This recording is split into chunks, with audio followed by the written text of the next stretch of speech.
Hey everyone, welcome. It is a January 14th, 2018, Martin Luther King Jr. weekend, which Donald Trump, I guess, signed into proclamation, honoring Martin Luther King or something like that. Uh, but of course, this is a live edition of Topics on My Mind. And I thought I'd come on here, talk about several topics, five as a matter of fact. And the first one I want to talk about is credit cards. In fact, credit card approval when your credit is supposedly bad.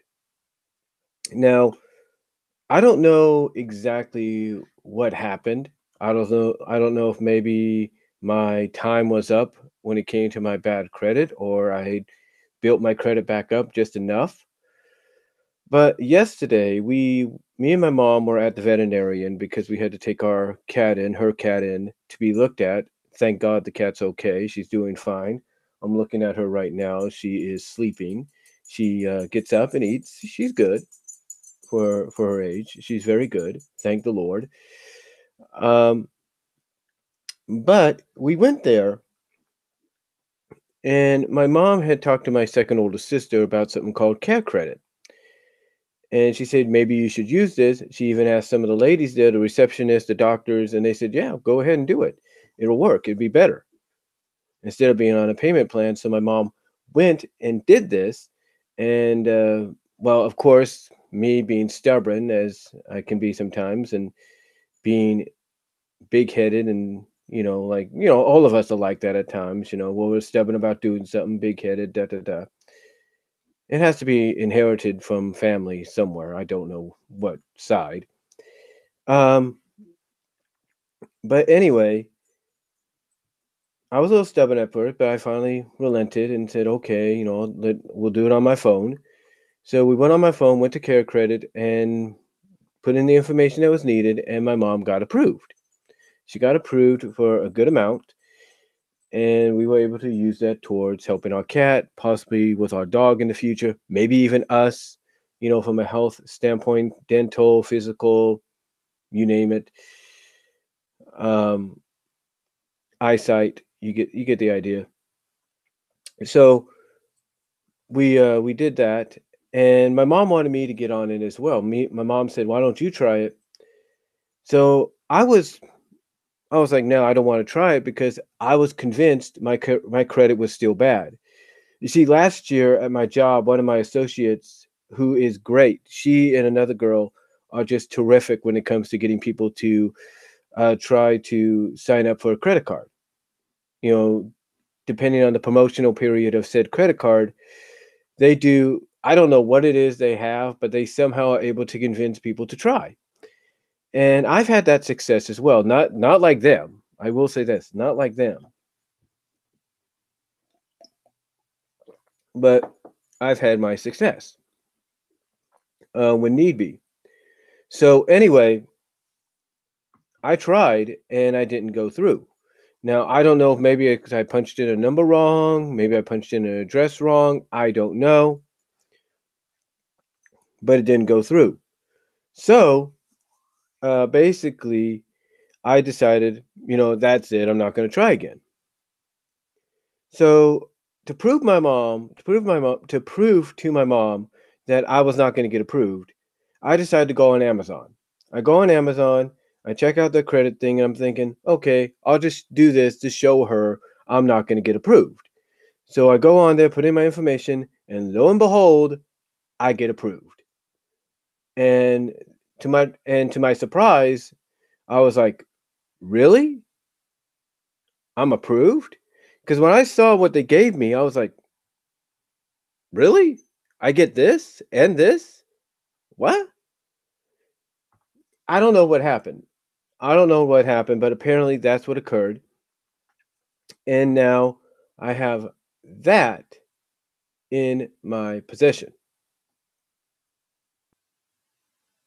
I have that in my possession.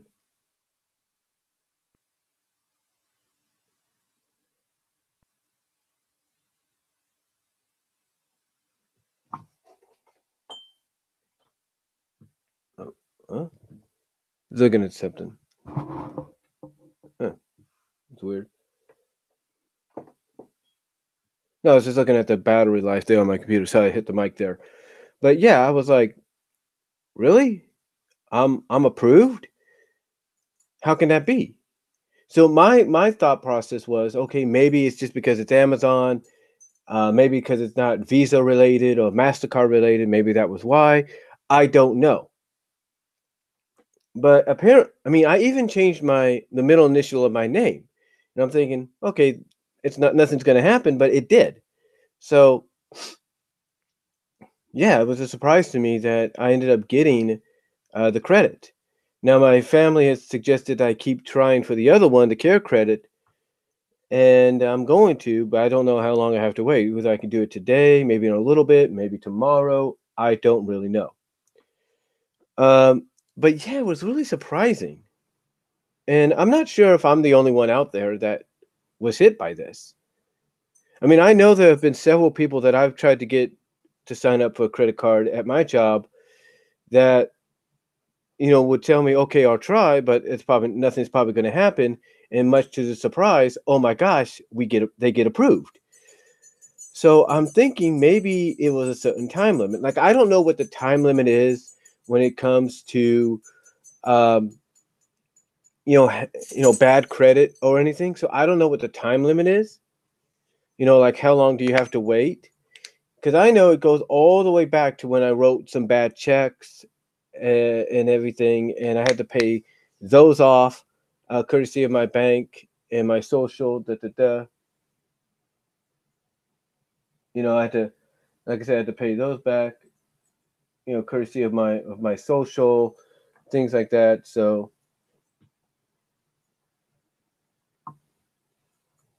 um, but yeah, so I had to pay those back, and I was still paying it back even when I came out here. And like I said, when I tried several times, even before I was working for Walmart, and even when I was working for Walmart, I never got approved. And then all of a sudden, I am. I think I even tried for Amazon one time, and it didn't work. So I'm guessing either it's because the new year is around, and maybe they don't got the systems up to date, or perhaps it's been, I don't know what, a decade, perhaps a little over a decade, and now I'm approved again. I'm back to status quo. I don't know. So it was, to me, it was really surprising that I would get approved for an Amazon credit. So, and of course, along with it, for anybody that does do Amazon credit, that you would get a gift card. And I ended up getting a $40 gift card, which I already used towards my purchases, my first purchases under this card. Um, the only thing is, I'm not going to be using this card as much. That's my plan. It's kind of like with me and my mom. We have a card at THD. I'm just going to call it like that, THD. And we only used it once for our washing machines. So we don't plan to use it any more than just for that. Um, but unless something else comes up, like if our fridge conks out or we need something else, maybe we'll use it then, but we don't plan to use it anymore after that. Um, but yeah, it really surprised me that I ended up getting approved for this so easily. And again, it's like I put in everything correctly, and normally for me, and I'm sure anybody else, when you do that and you've had bad credit in the past, you don't get approved, and yet I was. So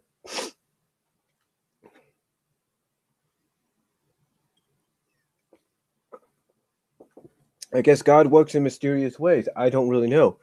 Maybe this was God's way of telling me, hey, because my mom always tells me, and this is definitely true. God's gonna give us abundant blessings for what we do, and maybe this was God's way of blessing me with an easier way to get stuff off Amazon, but not have to take money that let's say I would give my mom in the future for rent and all that away from her. Yes, I would still have to pay on the bill, but it'd be like, wow, this is interesting. This is pretty cool. And just like with Walmart and Target, you have the option of using it or your regular debit card. So it's pretty cool.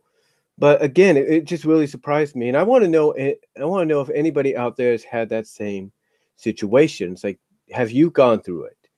Because to me, it's like I look at what I ordered off Amazon just to try it, and yeah, I'm gonna have to pay back for it.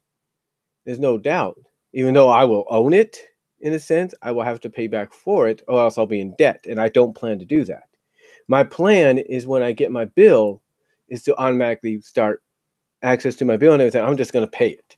I'm gonna be like, here's the payment, boom, boom, boom, boom, boom. Here's a little bit by little. Even before I get a statement or whatever, I'm gonna pay it. That's gonna be my goal. That's gonna be my goal. Um, but we'll just have to wait and find out what happens. But I'm only gonna do it on occasions, like if I want to get something that I can only get through Amazon, or my mom wants something that she knows we can only get through Amazon. That's probably when I would end up using it. Uh, okay. So yeah, but still, I want to know if any of you have gone through this because it's to me it's really surprising to see this happen, to see this occur, because I didn't think it would happen, and yet it has. I don't know if because I've been a loyal Amazon customer. I don't know, but let me know what you guys think. Let me know what you guys think down below. I'd like to hear what you have to say about it. Let me know what you guys think down below. All right, now if I let me see if I can turn on the chat here. I'm gonna try something here. Hold on.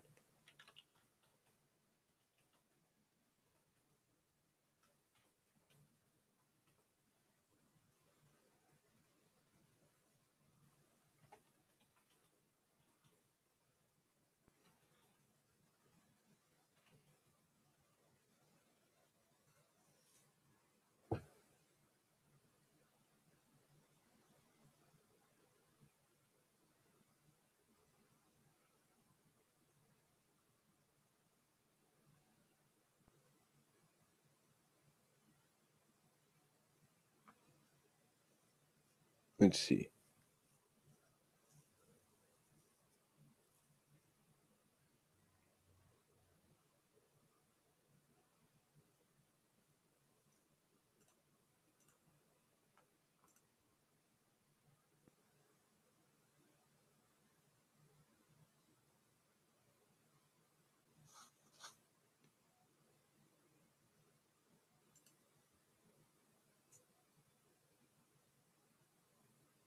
Just checking something out here, folks.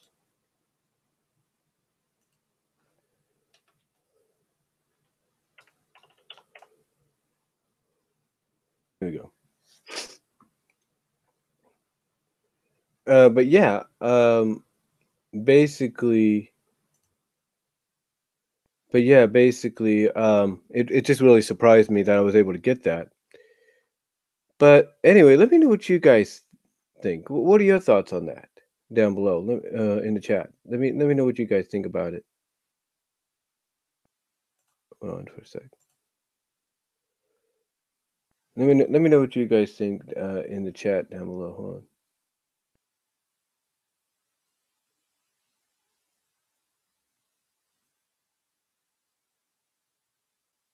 I don't want to add apps.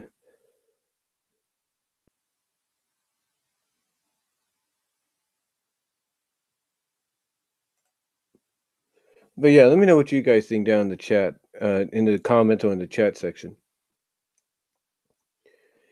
Um, but yeah, that was it really surprised me when that happened.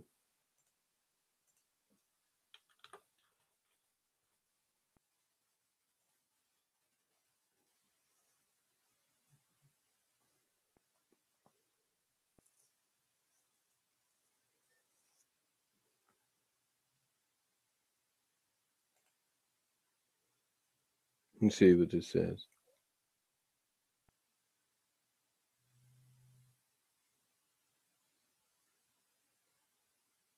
Oh, never mind.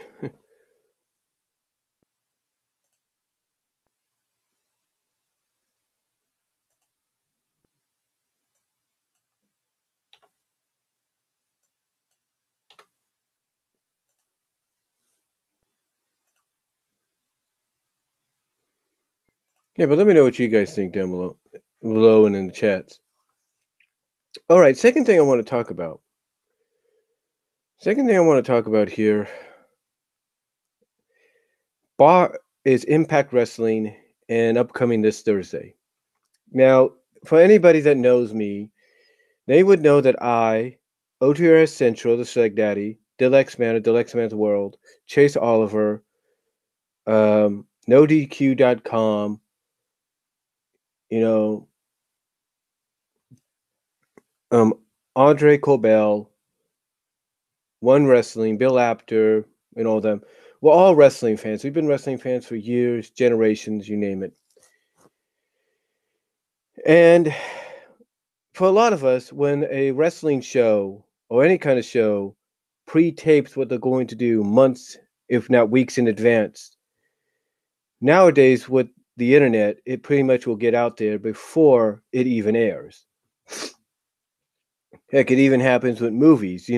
Before you see a movie, someone will go online and spoil it either through Wikipedia or the videos or the text reviews or typed up reviews on message boards and stuff like that. So imagine imagine my surprise, if you will. Hold on for a sec. Let me do something here. Imagine my surprise when. So imagine my surprise when I read the Impact spoilers after Bound for Glory, and that at the latest, because one thing about Impact Wrestling, formerly known as Total Nonstop Action (TNA), is lately over the past several years they would mix up a lot of their tapings. Like they would tape 1 week episode. They would tape, for example, they would tape 1 week's episode and also coincide it with the following weeks. In other words, they would tape, let's say, January 10th. They would tape an episode January 10th that could air, let's say, next week.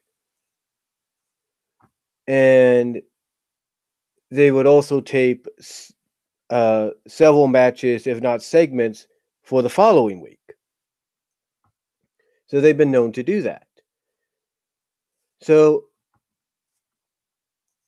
anyway, Impact Wrestling had Bound for Glory back in October. And they taped several shows in Ontario, Canada, at the site that they had Bound for Glory in. They ended up taping several weeks, if not a month's worth of shows, if not several months worth of shows, believe it or not.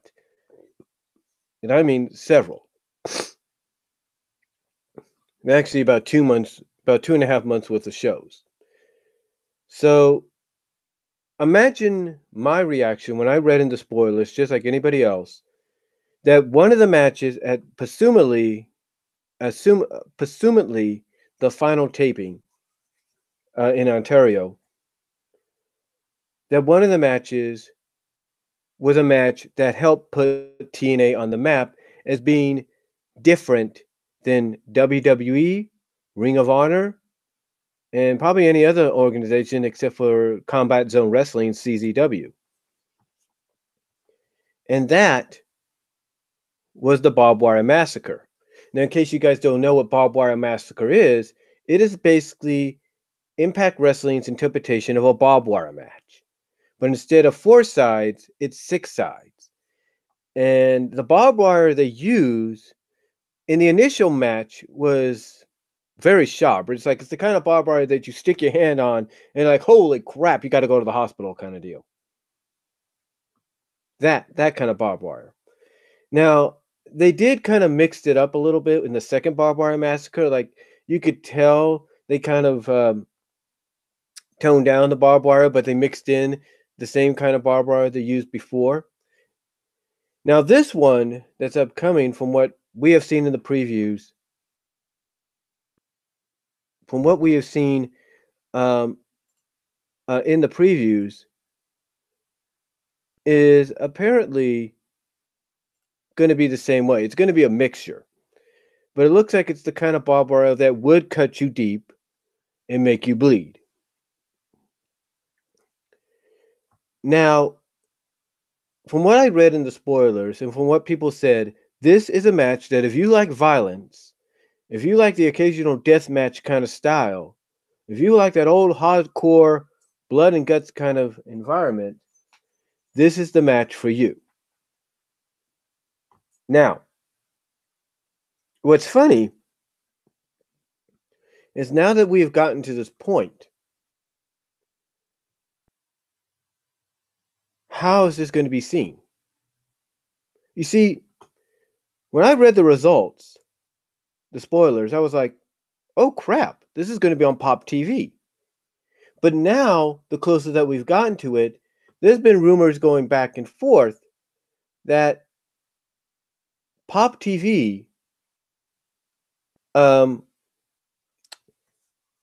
is not going to air it, but yet there's advertisements saying they will. But then, on the other hand, you have Twitch, which is one of the top leading digital services out there, in a sense, an alternative to YouTube almost, that many people from Angry Joe, Black Nerd Comedy, House of Hardcore, or actually users like Joe, Angry Joe, uh, Black Nerd Comedy, who else? Can't think of others. Optibotimus, I think. As well as other companies and wrestling associations like House of Hardcore, Reality of Wrestling.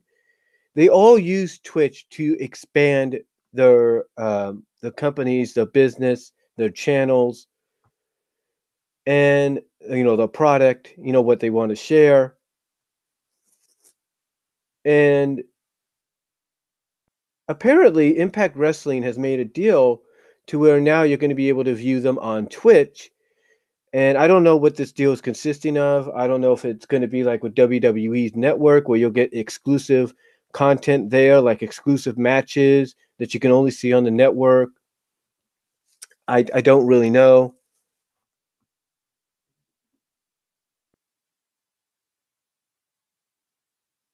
I don't really know. Um, so yeah, it's like, it's like, Impact, I guess, is going to be working with Twitch, and Twitch is going to be working with them to try to, I guess, expand Impact's product to a wider audience. And like I said, I don't know if maybe it's because, Twitch is more freelanced and non-restricting at times due to certain content. I don't know. Well, they're not non-restricting, but they're not so afraid to let certain things be seen.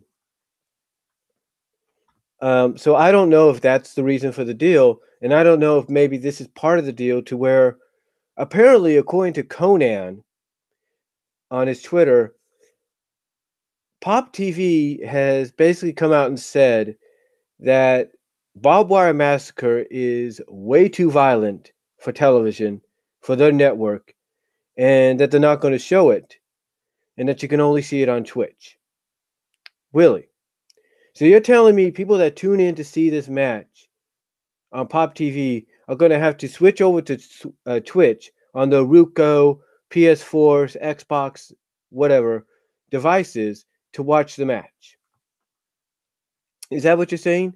So you're basically going to sacrifice maybe a half hour or so, just to 20 minutes to a half hour for what, highlights or whatever, just so you don't show this match? I don't get how that's going to work. Now, some fans have speculated that Pop TV is going to show it, but they're going to do it in a sense of in the way of WWE. And in other words, they're going to go black and white, microchrome, or whatever it's called. They're basically going to, how do I say this? They're basically going to try to,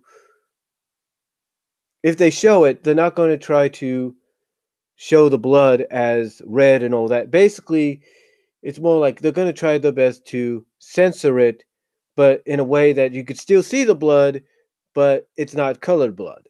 In other words, it's like it could go black and white when they go to someone like one of the members of OVE bleeding or one of the members of LAX bleeding. They can end up um, covering that up with black and white filters. I don't know, but but if that happens, that would be the only way Pop would show it, I guess. But here's the thing: if you've made this deal to air Impact on your show, and Impact is probably one of your highest rated shows on your network, why would you want to censor a match that would probably get you more viewers watching your product on your network than you've ever had? Why would you do that? You know, it doesn't make any sense. You know what I'm saying? It doesn't make any sense. It's like if Fox Sports or it's like the Fox, it's like if Fox TV, Fox Sports, or FS1 or FS2 decided, oh, the UFC is too violent and bloody, but yet we still want to show it, but we're going to filter out the blood. In other words, we'll go black and white, or we'll go red and green, we'll go blue and green, or whatever with the filters, so that even though people know they're bleeding, it's not so violent. It's like it's like if those people did that to UFC, it wouldn't make sense. People know they're going to bleed. I mean, heck, Pop TV has aired shows where people bleed. I don't get it. I do not get this. You know, I don't get it at all. Hold on for a sec.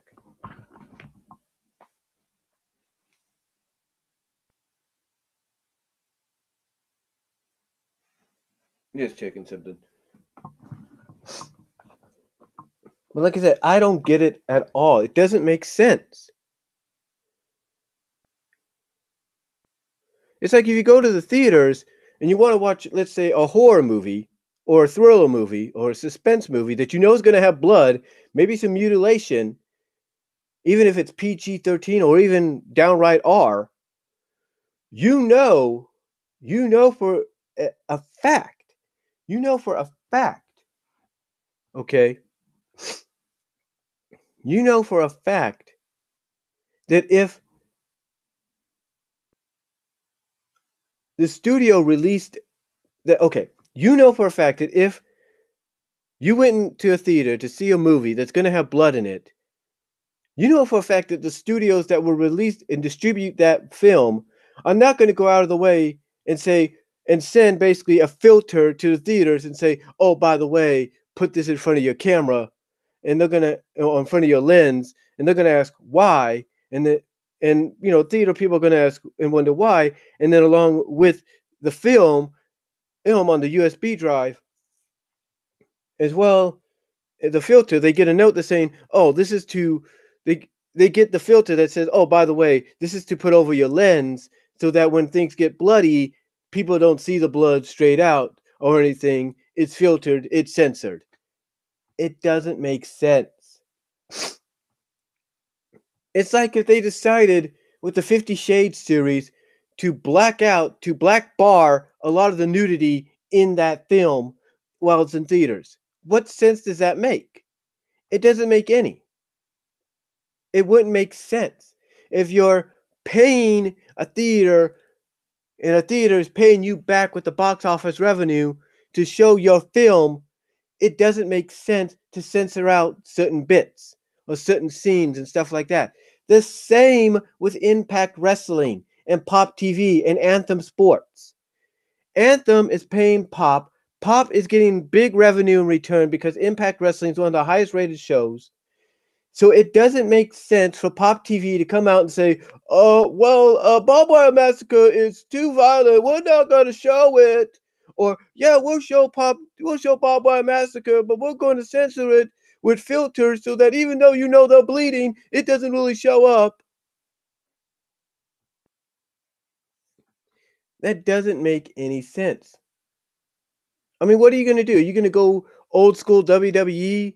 And when you see someone with blood, you're going to put a big old X on there and say, whoop, You can't see that. Can't see that. Oh, put the X over the guy's face. Can't see that. It doesn't make sense. It doesn't make sense. And if Pop TV is committed to even showing Barbed Wire Massacre, show as is. You know, there's something called parental warning you put up before your show comes on the air. All right? Or even before the match starts, say parental viewer discussion advised. This is going to be graphic. It's like, it's that easy. And again, you want to basically turn away potential new viewers that would want to be interested in seeing this match because you want to censor it or not show it at all. It doesn't make sense. It does not make any sense.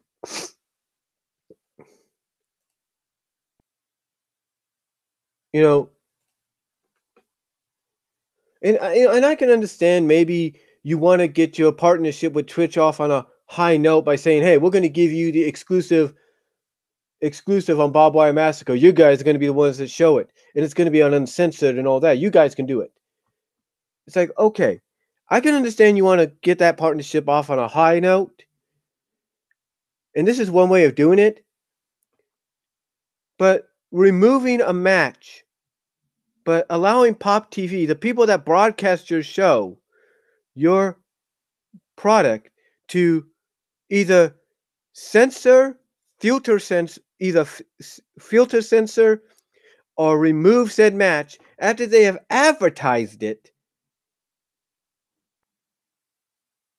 doesn't make sense. It doesn't, folks.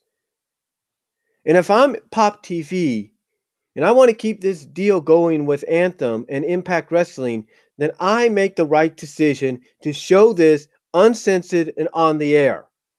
Look at freaking El Rey Network. El Rey Network is kind of like Pop TV. People know it exists, but not everybody gets it. But guess what? El Rey Network is not afraid to show this kind of stuff.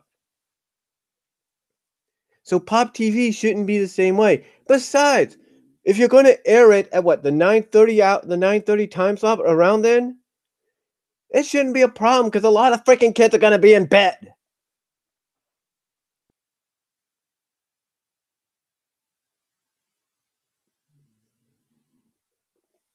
The point is, if you're going to show something, you're going to advertise that you're going to broadcast something, and you're going to advertise it's a historic because it's the first time on television, and it's historic because the first time ever you're going to have 6 instead of 2 in this match.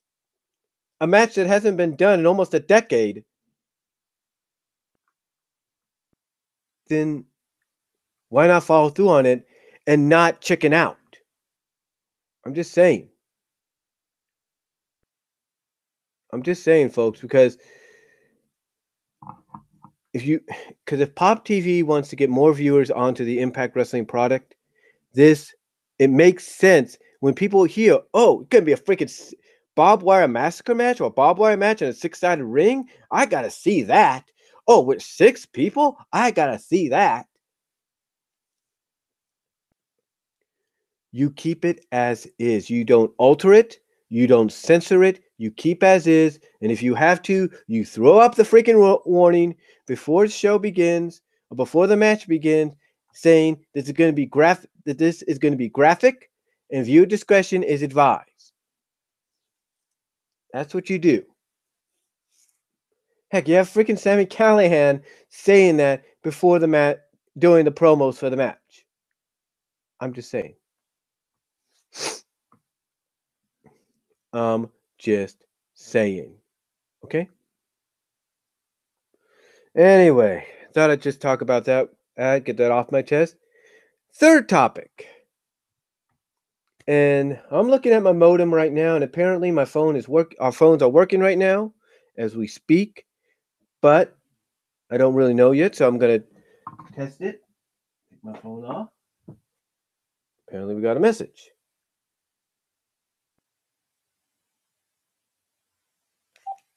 Oh, we don't. This is line in use. I was looking at it. I took it off. So apparently it's still doing the thing.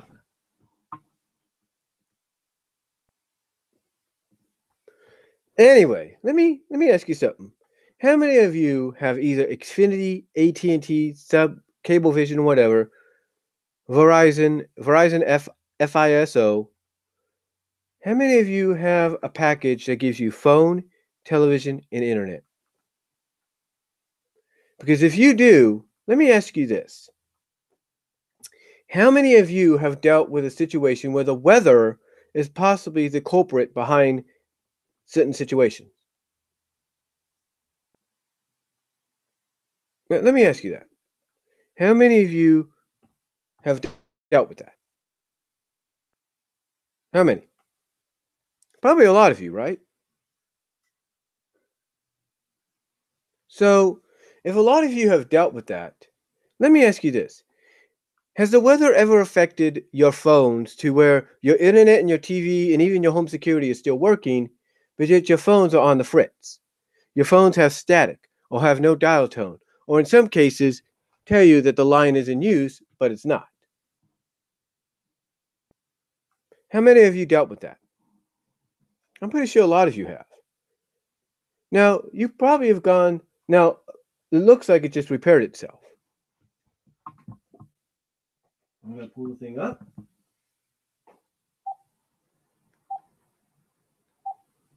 I'm going to see what's here.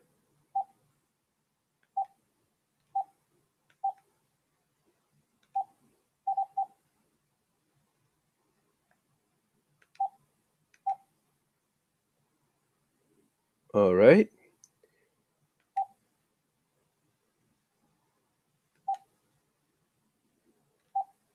I'm going to try something. Now, it sounds like it's okay, but apparently, sorry if I hit the mic there. Apparently, our phone over this past weekend has gone through the fritz. Now, this isn't the first time this has happened. Last year it happened as well. And it happened around exactly the same time. Well, maybe not so much, but exactly at the same time, but basically around the time we had similar weather. Wet, rainy, and damp. Now you might say, how can that be? Rain shouldn't affect it. If you have a lot of rain and it's during the winter, yeah, it can affect it. Because I even looked online. Now, apparently, as I texted my family earlier, it looks like it's trying to fix itself. In other words, it looks like the moisture that got trapped in the ground to where some of the wiring is, and even some of the wiring, on the phone lines and all that, it seems to be drying out. But what I did remember was something else from last year. You see, we called up our provider, our Xfinity Comcast provider, and they said everything was fine. I look on the app, everything is fine.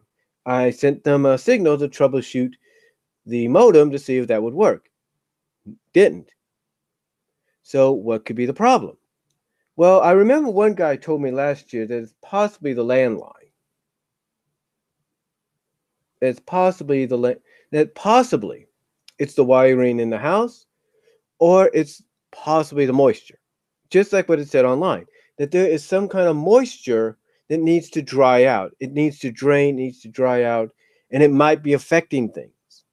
So even though it looks like it could be okay now, and could be okay for like the next hour, couple minutes, it's going to act up again because apparently it's trying to work out the kinks. Now, some have even said that the city could be responsible for this by actually going and working on the wiring themselves to try to fix the solution. And if that's the case, why doesn't the city just come out and tell us? Why don't they put a note on everybody's door saying, oh, by the way, if you experience some interruption with your phone, it's because we're trying to fix the wiring, dry it out, whatever, whatever the case may be. But, so I ask you, have any of you dealt with this? Because if you have, I know I'm not alone. And neither is my mom in this. We know that. We know we're not alone in this. We know that. Hold on for a second.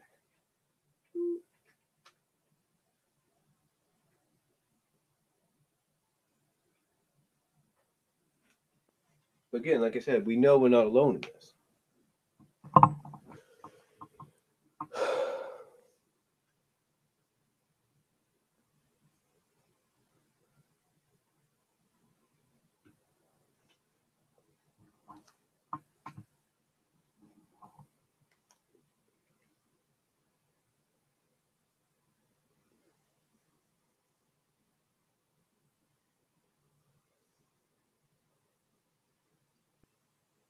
Like I said, we know we're not alone in this at all.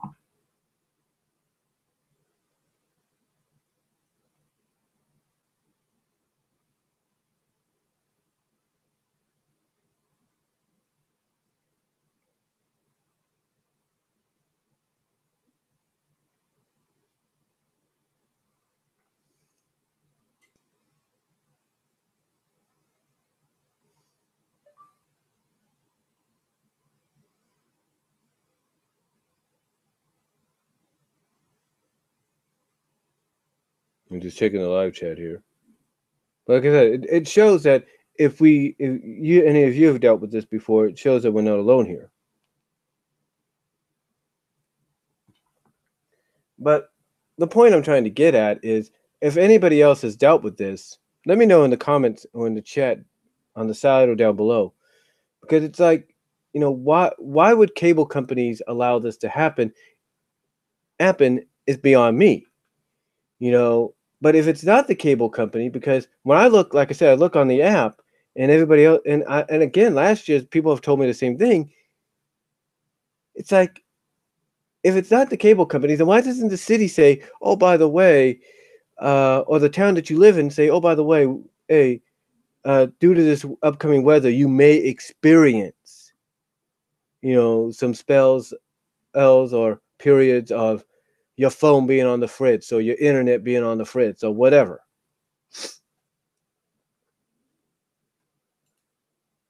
Why don't they just, come out and say that? Because to me, it makes more sense if they do. Then that way you don't have to worry about, why is my phone not working? And then, because then you'll have the idea of, oh, it's the weather, it's the moisture. I mean, you can't tell me that people that deal with snowstorms and everything, including those, and prayers are with them, thank God a lot of them probably survived it, that bomb cyclone snowstorm in the east, you can't tell me that they didn't deal with this kind of stuff, because they probably did. It's no wonder people would rather have these around just in case, because they know if something like this happens, at least they have communication. But still, why does this happen?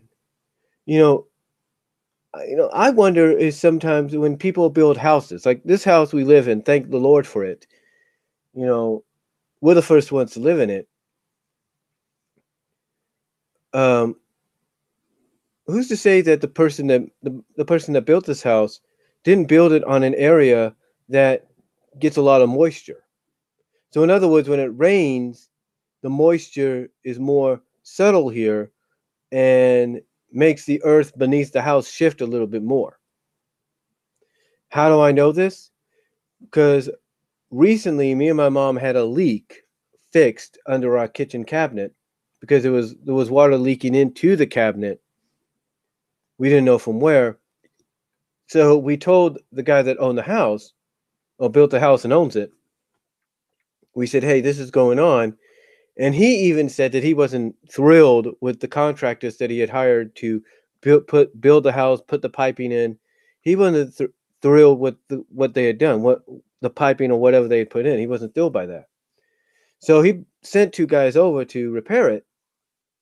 And apparently what happened is, because the earth can shift a little bit during environmental situations like with rain and all that, a lot of moisture, it probably shifted the pipes a bit.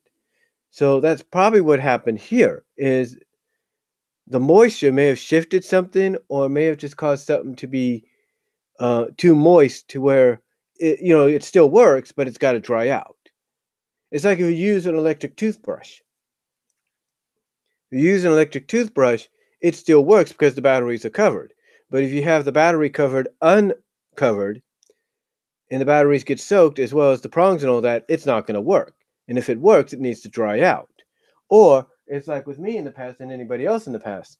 If you drop your phone in water or in a toilet or in a sink and there's water in it, the best solution is to put it into rice so that the rice basically absorbs any of the wetness that's in there, and you basically could get your phone back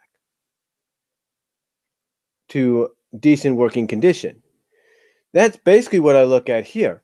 Like, in a sense, the moisture may have gotten into the wiring, so the wiring is slowly drying out as we speak to where it takes time before something bounces. And if that's not the case, and the city is the ones working on the situation, then the city is doing something to where they're using their kind of answer to a rice situation, situation to dry out the moisture. Again, I'm not too sure because recently, over the past several days, I have seen at&t trucks around and about.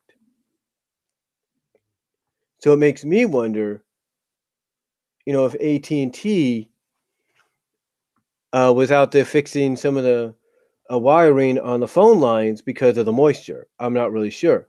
I mean, you would think that at&t, Comcast, anybody, Public Works, whatever, would put coverings on these phone lines so that even when it rains, the phone lines won't get affected. I'm just saying, it makes sense to me. But anyway, I thought I'd just talk about that, wonder if any of you guys have dealt with something like that in the past. All right, fourth thing I want to talk about. It seems we are getting a new Equestria Girls Special on February 17th of this year. And it's a 1-hour special, basically a two-parter if you look at it from a episodic wise. 2 22-minute episodes is 1 full hour, 1 44-minute special. And it's called Forgotten, and the title of it is Forgotten Friendship. And apparently this is adapted from A Friendship to Remember. Now, I'm not going to get too much into what potentially is going to be in there if this is adapted from Friendship to Remember, which is a junior novel. But I will say this, and I said this at the forums. Sunset Shimmer goes back via portal to you-know-where, and the reunion fans have been waiting for finally happens. That's right. Sunset goes back to Equestria via portal and reunites with a certain princess that fans have been wanting to see her reunite with.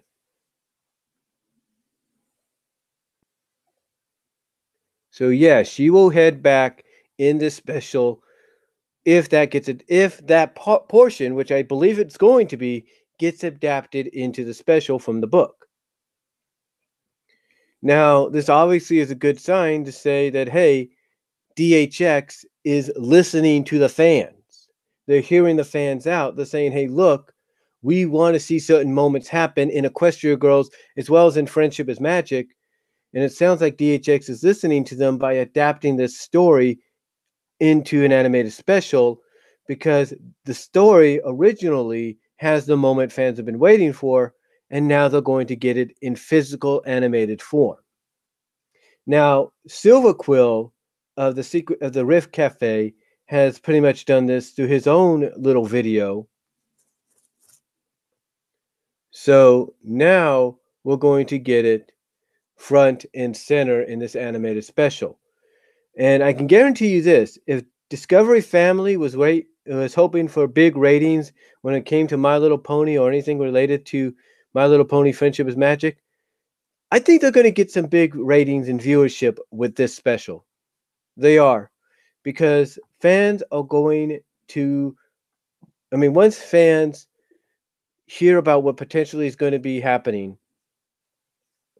and possibly see what could be happening in a future trailer,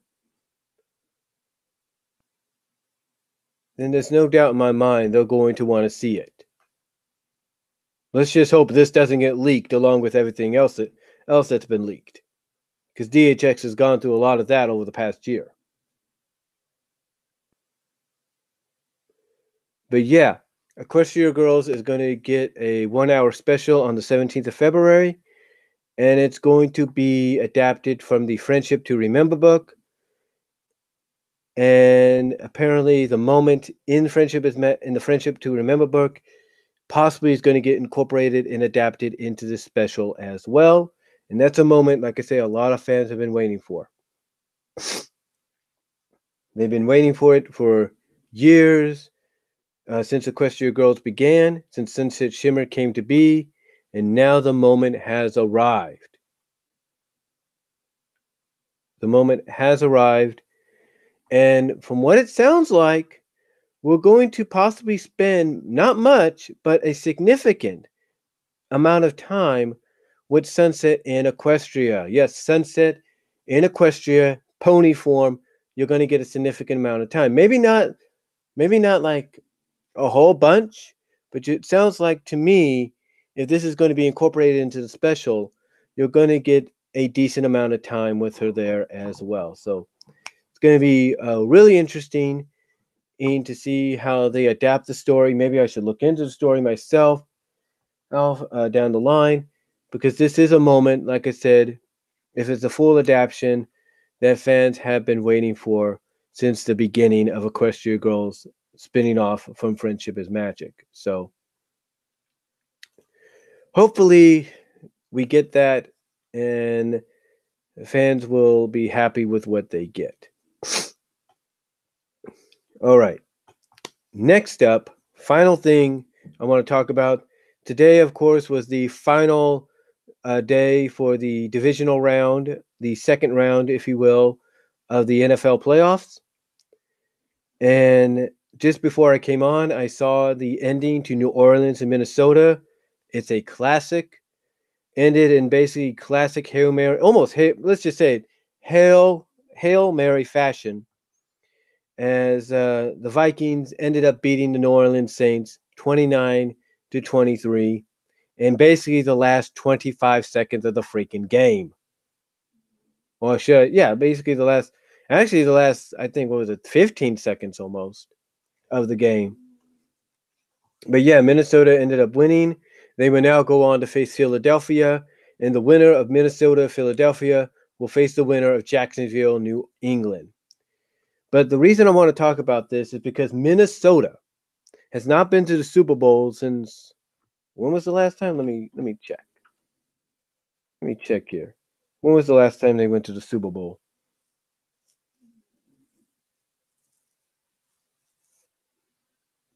In fact, they're even dubbing this now the Minnesota Miracle.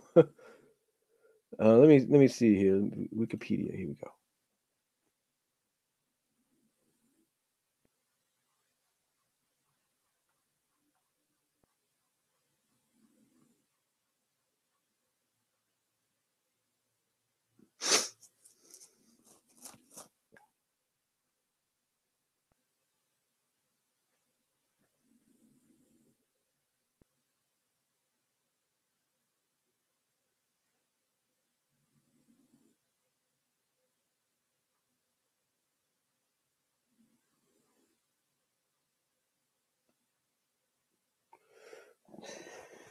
Let me see what we have here.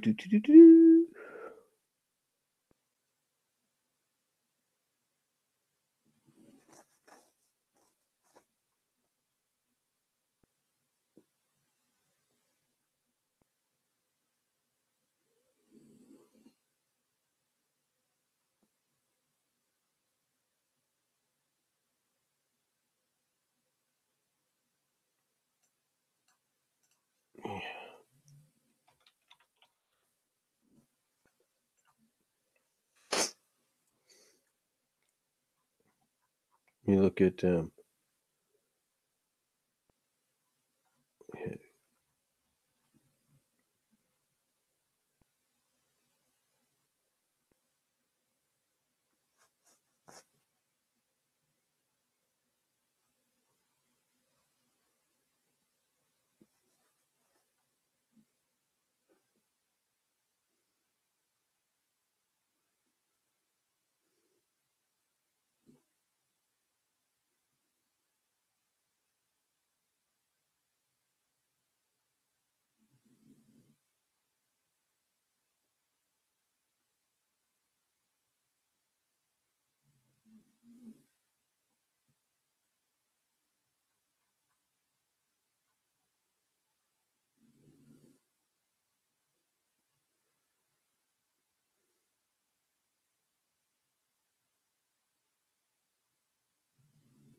Here we go.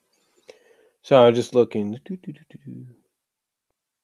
See, Minnesota.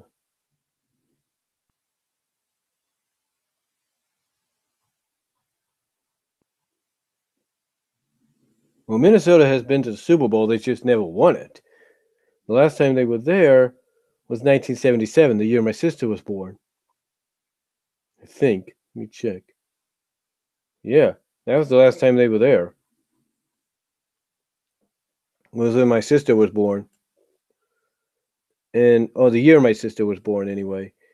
But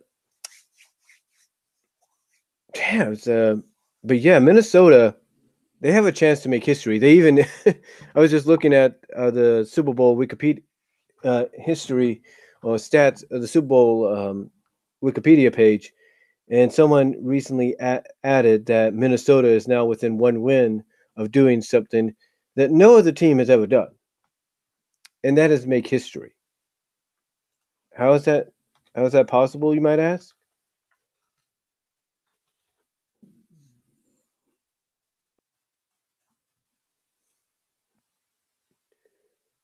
Well, let me see here if I can get back to it.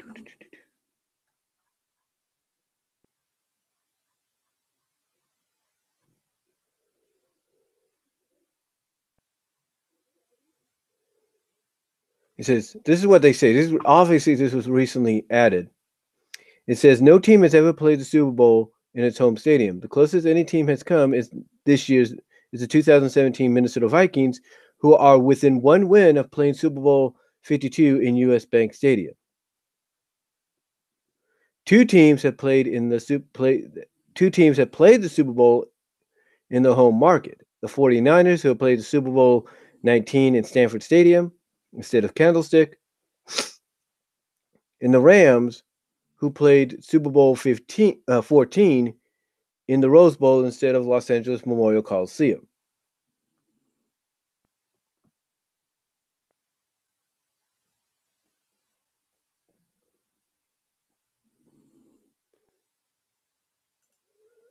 Now, like I said, the reason I bring this up is because Minnesota has a chance. Now, as I just read there, San Francisco and Los Angeles, the Rams, have all played basically within the vicinity of their home stadiums, but never played at the home stadiums. Although, pretty much you go to the Rose Bowl when the Rams took on the Steelers and to Stanford Stadium when the Niners took on the Dolphins, pretty much you could say those were like home games anyway because it's like right across from where they were. But this for Minnesota, though, is historic because if they go to Philadelphia next week and beat the Eagles, then Minnesota will be at home for the Super Bowl. You're pretty much going to be having Minnesota is pretty much going to have a home game at the Super Bowl against whoever the AFC champion is.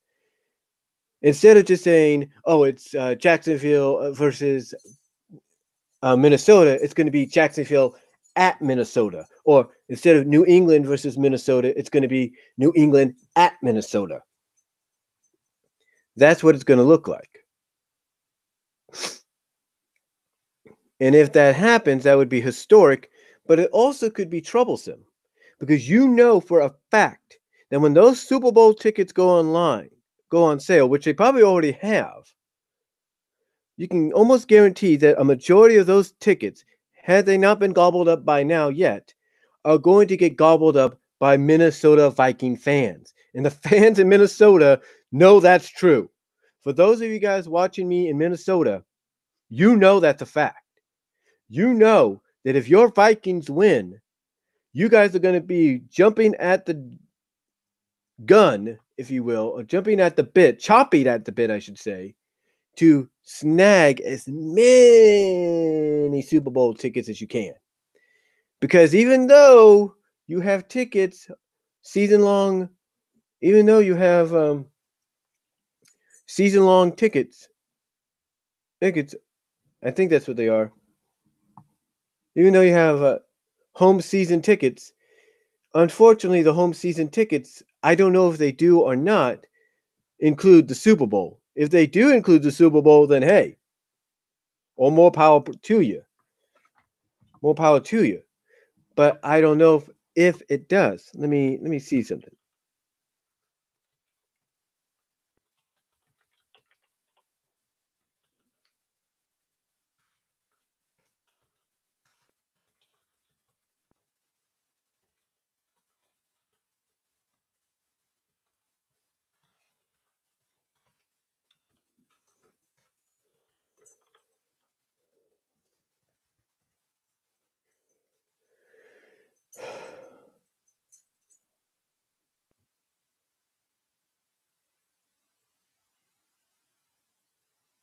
Okay, here's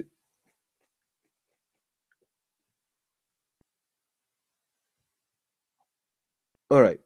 Here it is. It says on ESPN, ESPN.com puts this. It says you have a good. Basically, they're looking down on myths.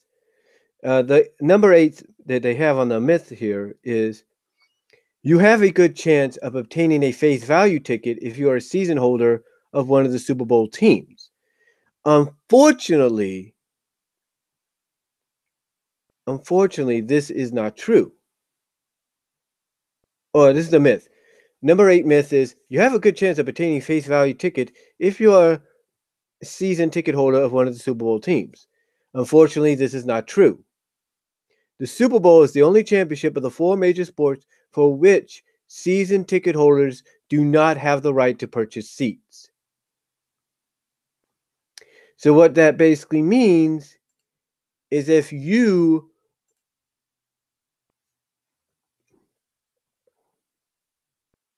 want to if you're a Minnesota fan and you want to have a ticket to the Super Bowl to see your team, then you're pretty much going to have to shelve out another $1,000, maybe $5,000, $2,000, $3,000 just to get good seats. If not, you might as well be going into the Minnesota Timberwolves arena to watch it on the big screen or watch it on the big screen outside. And I guarantee you that happens. You can't tell me that the people in Minnesota aren't going to set up some kind of freaking like theater stage theater like area outside of US Bank Stadium when that happens. You can't tell me they won't do that because they will. They will do that.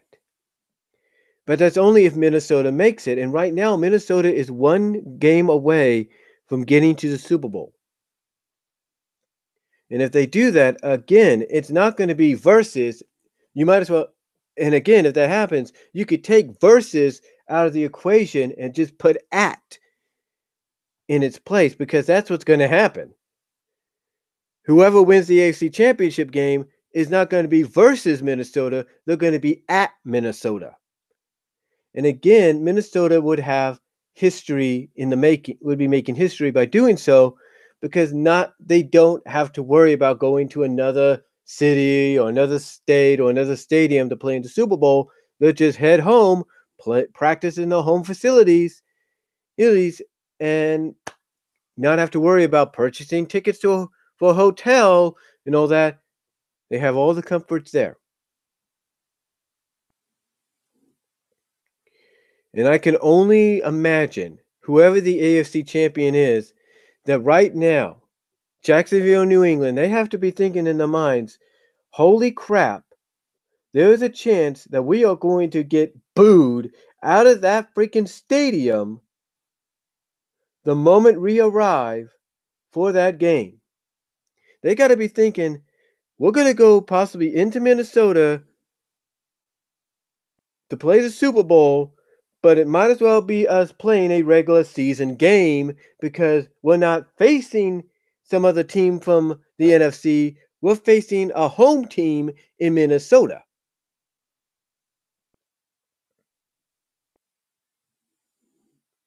So if I'm if I'm Jacksonville and New England, I have to really get myself mentally prepared for what I'm going to encounter. because there is a strong chance, ladies and gentlemen, a strong chance that that is going to happen. You may say, oh, it will not happen. Oh, but again, it's a strong possibility.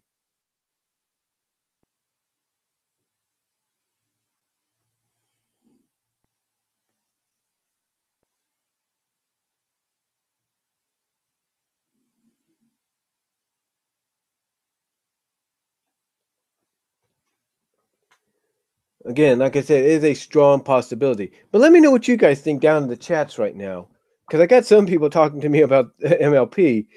But let me know what you guys think down in the chats. What do you think about the possibility that Minnesota is one game away from being playing at home for the Super Bowl?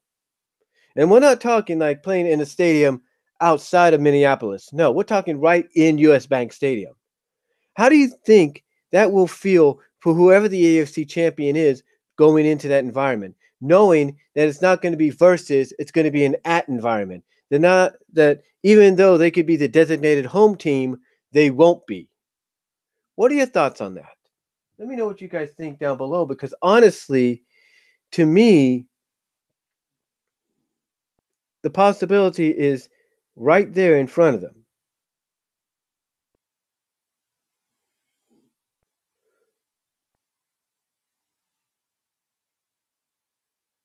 You know, the possibility is right there in front of them. I mean, because quite honestly, all they have to do is go to Philly, beat the Eagles, then go back home, end the story.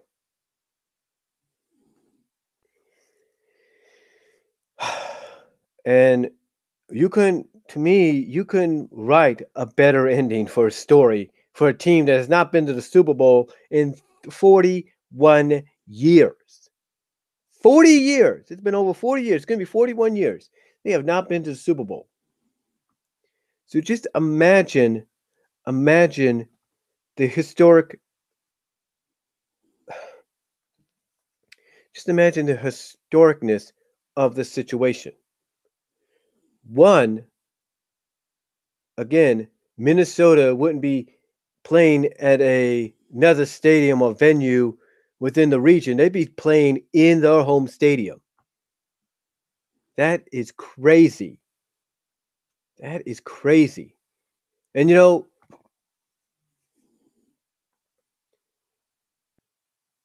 crazy. And maybe we shouldn't be surprised, because you look at college football and they pretty much designate some of the armed forces teams like Air Force, Army, Navy in the region or at the home stadium when it comes to those bowl games. Sometimes they designated them for there right off the bat should they get eligible. But what's even more surprising is you take a look recently at the national championship game, and even though it was in Atlanta, Georgia Tech territory, it was pretty much a home game for Georgia because it was in Atlanta, Georgia. And it was like a regular SEC game, except for it was for the national championship.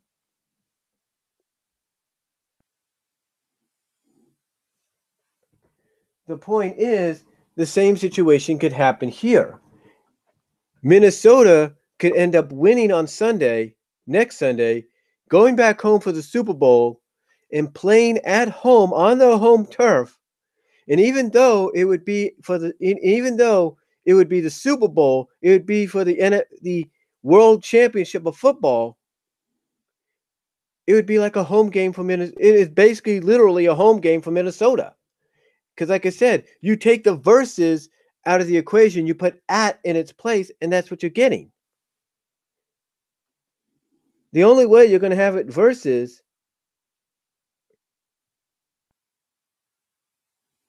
the only way you're going to have it as a versus, if you will, is if Philadelphia wins. And you can definitely bet on this right now. Philadelphia is going to do whatever it takes in that game, not cheat, not pay off people or officials. No, they're going to do whatever it takes. They're going to work their butts off in practice this week because they want to make sure that Minnesota doesn't have that advantage. They're going to want to spoil that Cinderella run that Minnesota would, that story fairy tale run that Minnesota is on right now. They want to spoil it. They basically want to say, sorry, Minnesota, you ain't going home for the Super Bowl. You ain't playing the Super Bowl at home. We're going to be on your turf playing it. So and just by knowing that, Philly's going to come out guns a-blazing, wings a-spread, ready to soar and kick some booty. But as much as they're going to be ready to do that, Minnesota, after today, is going to be working their ass off to go into Philadelphia, to Lincoln Field, and say, you ain't spoiling our run. We're going home as the NFC champions, and we're going to win the Super Bowl at home as the NFC champions on our home turf. So to me, Minnesota, who hasn't been to the Super Bowl in 41 years, has a chance to make history.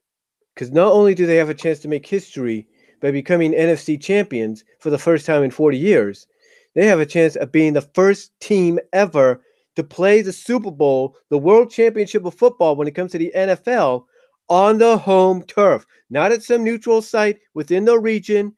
No, on their home turf. That is saying something. And to make it more historic, they could be facing Jacksonville, who's never been there to the Super Bowl. What more can be said? History is possibly in the making coming up this weekend. And everybody knows it. Everybody knows it. The announcers during the game even acknowledged it. The announcers during the game even acknowledged that Minnesota's one game away. They are.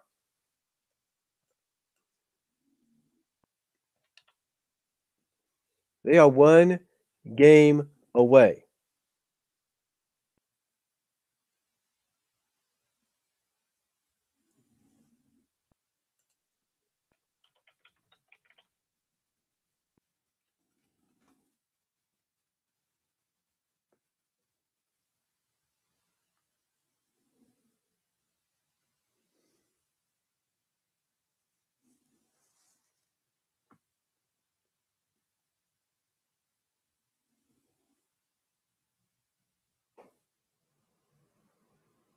I mean, I'm telling you. I'm just looking at some information here on it.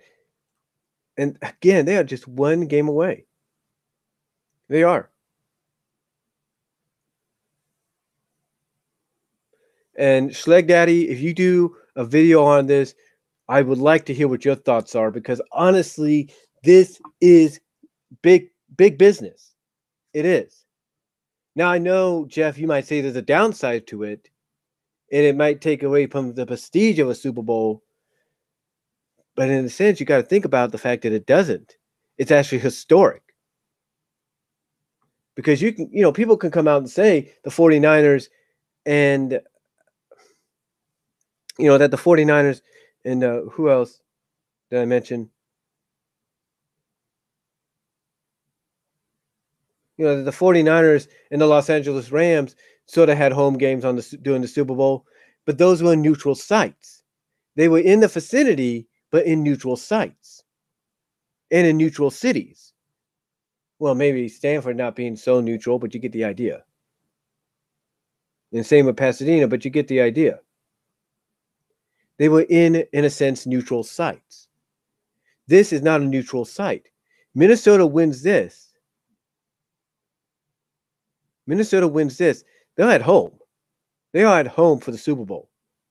And like I said, you could take the verses out and put an at in its place. So to me, Minnesota has a chance at making history.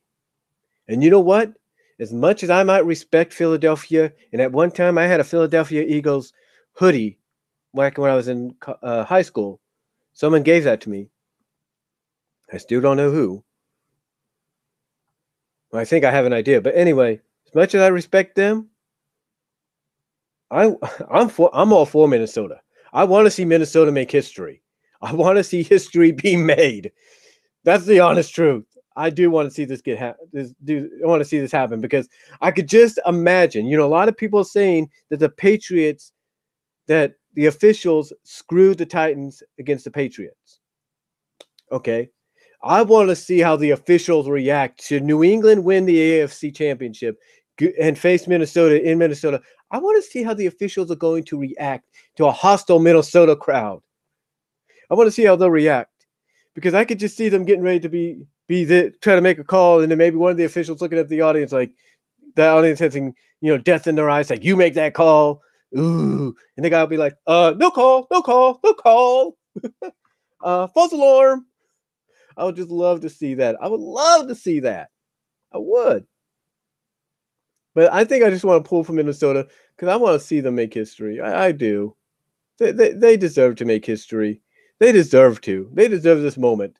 Philadelphia has been there in the past decade or so. Minnesota has not been there since the year my sister was born. So I would love to see this happen. In Jacksonville, they haven't been there at all. I would like to see them get there just so history could be made both ways. Jacksonville in the first Super Bowl, Minnesota being the first team ever to host the Super Bowl on their home turf of ever. I would love to see that. Just getting goosebumps thinking about it.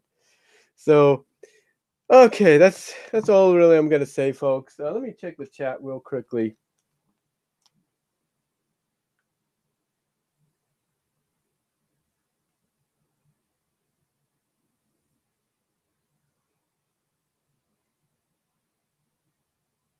Not much has changed on the chat.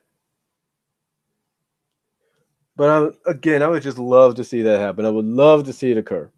So that's all really I'm going to say on this live topic. So that's probably going to do it for this live topics on my mind for January 14th, 2018.